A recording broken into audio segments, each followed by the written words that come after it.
Tshisekedi ahubwo yoherejeyo premier ministre w'igihugu cye. Ubona ko hari abantu benshi batabibonye neza, bibona nkaho ari uguca amazi ibyo abandi bahagurutse bibajyanye. Gusa none ntago wamenya impamvu ze, nazo turaza kuzimenya, wenda buri araza kuvuga impamvu atagiyeyo, wabona hari n'impamvu ifatika wenda yatumye atajyayo. Nanone kandi ikindi, gusa sinumva ko ari impamvu nyine iruta kujya mu biganiro n'abandi bayobozi cyane cyane bari gushaka igisubizo. Perezida Ramaphosa we yamaze kugera muri Tanzania, ubu tuvugana wa South Africa, nawe hari umwuka utari umeze neza hagati ya South Africa n'u Rwanda na n'uyu munota.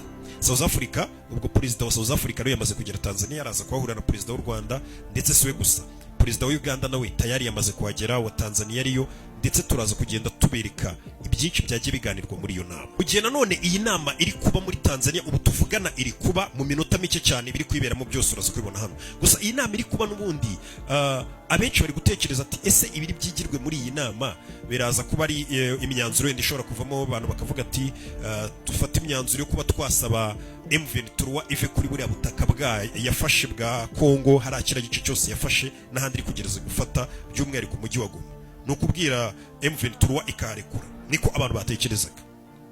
Gusa ibyo byose byasubijwe n'uwitwa ngo ni Bertrand Bisimwa, akaba perezida wa M23 cyangwa se umutwe wa M23.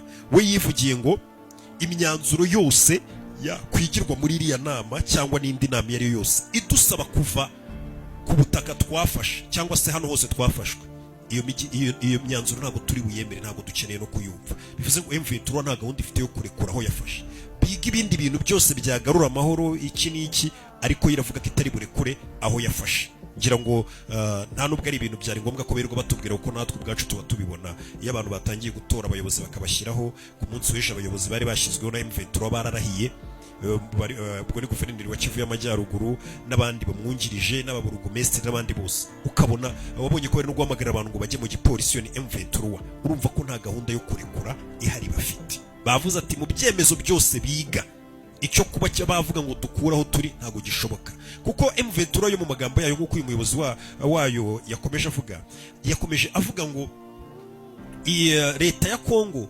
icyatumye tugerageza guhaguruka ngo turwane nayo, twari turi kurwanira uburenganzira bwacu bwo kuguma ku butaka bwacu, kuko leta ya Kongo yashaka kudukura ku butaka bwacu, ivuga ko tutari abanyekongo, iduhohotera, ishaka kudukura hano ngo tujye ahandi hantu. Ni muri urwo rwego rero twahagurutse turarwana. Ubu ngubu hari aho twafashe kugira ngo tugumane uburenganzira bwacu mu gihugu cyacu ku butaka bwacu. Niyo mpamvu nta muntu n'umwe rero wakwemererwa muri kano kanya kutubwira ngo tuva aho twafashe cyangwa tuve ku butaka bwacu ngo tubyumve, kuko twaba tuzi ko n'ubundi